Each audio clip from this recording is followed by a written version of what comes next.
Hello दोस्तों, मैं दीपक मोहबिया। मेरे YouTube चैनल में आपका स्वागत है। दोस्तों, अगर आप मेरे चैनल के वीडियो को पहली बार देख रहे हैं तो ज़रूर से आप पिछला वीडियो, जो कि कोई भी हेल्थ बीमा खरीदने से पहले ये 10 चीज़ें ध्यान में रखें, आप मिस कर गए और इसके अलावा भी कई सारे इम्पोर्टेंट वीडियो अपलोड आप मिस कर चुके हैं। तो मेरा सजेशन होगा कि आप मेरे चैनल को सब्सक्राइब करके बेल आइकन दबा दें, ताकि जब भी मैं नया वीडियो अपलोड करूं आपको पता चल जाए और आप मेरे वीडियो से फायदा उठा सकें। दोस्तों, इस वीडियो में मैं बात करने वाला हूं स्टार हेल्थ की स्टार कॉम्प्रिहेंसिव इंश्योरेंस पॉलिसी के बारे में। यह हेल्थ बीमा प्लान आपके लिए, आपके परिवार के लिए फायदेमंद हो सकता है। इस वीडियो में मैं बात करूंगा 12 मेन हाइलाइट्स की, जो कि आप जरूर जानना चाहेंगे कोई भी हेल्थ इंश्योरेंस पॉलिसी लेने के पहले।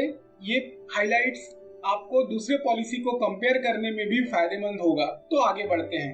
दोस्तों, एक बात और कि मेरे चैनल के वीडियोस अलग अलग टॉपिक्स पे होते हैं, मेनली फाइनेंस से रिलेटेड, बट इसमें health insurance, life insurance, mutual fund, सरकार की स्कीम्स के बारे में, NSC, PPF, सुकन्या समृद्धि योजना अकाउंट, इस तरह से अलग अलग टॉपिक पे होते हैं। तो मैंने अभी क्या किया है कि मैंने प्लेलिस्ट बना दिया है हेल्थ इंश्योरेंस के लिए।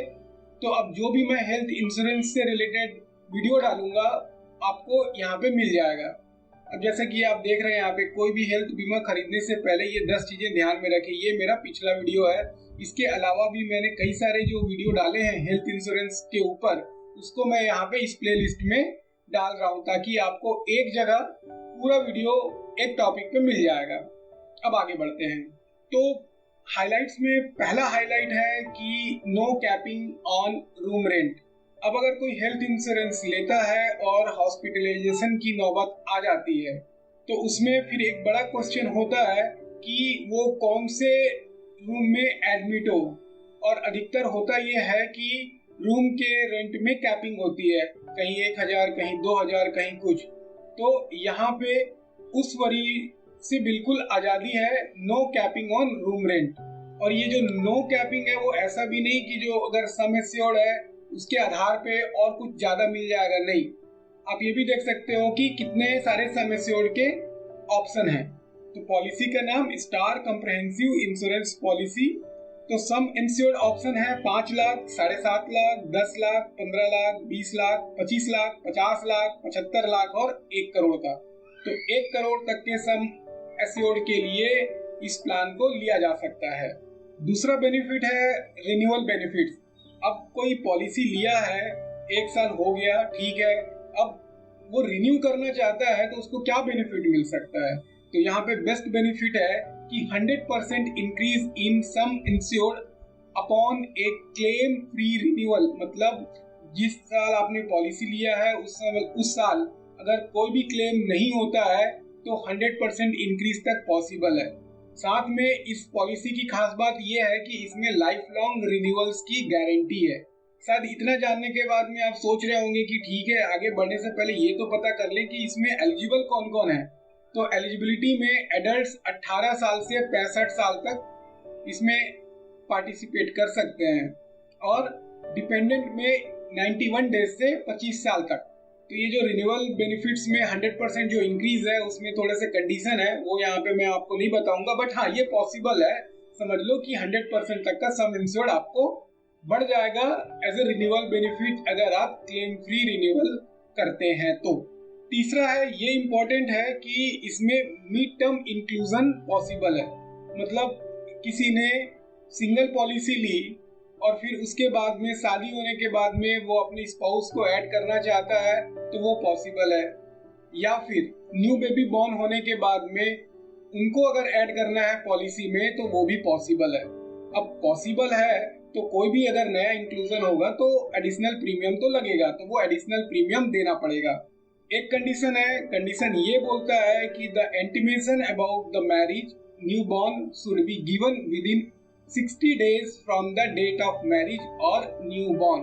मतलब शादी होने के बाद में अगर आप अपने स्पाउस को ऐड करना चाहते हैं या फिर न्यू बॉर्न बेबी को पॉलिसी में ऐड करना चाहते हैं तो शादी या बच्चा होने के 60 दिन के अंदर आपको बताना पड़ेगा। और जिस दिन आप जो एडिशनल प्रीमियम पे करते हैं उस दिन से कवर भी स्टार्ट हो जाएगा। तो ये ध्यान में रखना है। चौथा, अब कई लोग ये भी सोचते हैं कि हेल्थ इंश्योरेंस पॉलिसी तो ले लिए, अब कोई बीमारी नहीं हुई, कोई प्रॉब्लम नहीं हुआ, कोई क्लेम करने की नौबत नहीं आई, तो उसमें भी क्या कोई बेनिफिट है कि नहीं? तो उसमें भी बेनिफिट है। और आपको ये ध्यान में रखना है कि बीमा का मेन पर्पस फायदा नहीं होता। बीमा का मेन पर्पस होता है कि अगर कोई ऐसी स्थिति आ जाए तो कम से कम फाइनेंशियल ट्रबल तो फैमिली वालों को खुद को ना हो। लेकिन साथ में जब हम बेनिफिट भी देखते हैं अगर, तो यहाँ पे एक बेनिफिट ये है कि अगर उस साल में, जिस साल में हेल्थ इंश्योरेंस पॉलिसी लिया गया है, अगर कोई क्लेम नहीं होता है तो फिर हेल्थ चेकअप का खर्चा वो मिल जाएगा। क्या बोल रहा है ये? Expenses incurred towards cost of health checkup up to the limits mention in the table. ठीक है, मैं टेबल आपको बताता हूँ। कंडीशन ये है कि पॉलिसी फोर्स में होना चाहिए, और दूसरा ये हेल्थ चेकअप जो है वो नेटवर्क हॉस्पिटल की फैसिलिटी में होना चाहिए। लेकिन लिमिट है यहाँ पे, अगर 5 लाख का सम एश्योर्ड है तो 2000 तक का लिमिट है, 7.5 लाख में 2500 का लिमिट है, 10 लाख में 3000 का लिमिट है, 15 लाख में 4000 का लिमिट है, 20 लाख में 4500 का लिमिट, 25 लाख में भी 4500 का लिमिट, और 50 लाख 75,000 और 1 करोड़ में 5000 तक का लिमिट है। 5000 तक का हेल्थ चेकअप करा सकते हैं। तो अगर कोई 5 लाख की भी पॉलिसी लेता है तो वो भी चाहेगा कि साल में कम से कम जाके एक बार चेकअप तो करवा ले, तो 2000 तक का बेनिफिट उसमें मिल जाएगा। तो ये इम्पोर्टेंट हो गया। अब जब कोई हेल्थ इंश्योरेंस ले रहा है तो वो चाहेगा कि उसको जितना ज्यादा कवर हो सके, जो भी पॉसिबिलिटी से पैसा बच सके, वो चाहेगा कि ऐसी पॉलिसी ले। अब इसमें अगर मैं एक्स्ट्रा कवर की बात करूं तो एयर एम्बुलेंस असिस्टेंस, इसके बारे में मैं डिटेल में अभी बताऊंगा। सेकंड, मेडिकल ओपिनियन, ये भी आजकल बहुत जरूरी हो गया है ऐसा लगता है मुझे। Domiciliary hospitalisation, organ donor expenses, Ayush treatment, ये सभी कवर है। अब मेन अगर मैं एयर एम्बुलेंस एक्सपेंसेस की बात करूं तो हॉस्पिटलाइजेशन क्लेम में ये भी पॉसिबल है कि एयर एम्बुलेंस सर्विस करीब 2.5 लाख रुपए तक का, तो 2.5 लाख तक का तो एम्बुलेंस सर्विस मिल जाएगा। अच्छा, अब अभी के सिनेरियो में ये भी हो रहा है कि जब हम एक हॉस्पिटल में जाते हैं और उसके बाद में फिर लगता है कि नहीं हमें सेकंड ओपिनियन भी चाहिए, दूसरे डॉक्टर से सेकंड ओपिनियन चाहिए, तो वो भी पॉसिबल है इस प्लान में। लेकिन एक चीज ध्यान में रखना है कि जो दूसरा जो डॉक्टर होगा वो कंपनीज नेटवर्क का डॉक्टर होना चाहिए, और उसके लिए बेसिकली होगा ये कि ऐसा नहीं कि वो डॉक्टर से जाके मिलके सेकंड ओपिनियन, बल्कि जो मेडिकल रिकॉर्ड अवेलेबल है उसको उस डॉक्टर को सबमिट किया जाएगा और उसके आधार पे सेकंड ओपिनियन ले जा सकते हैं।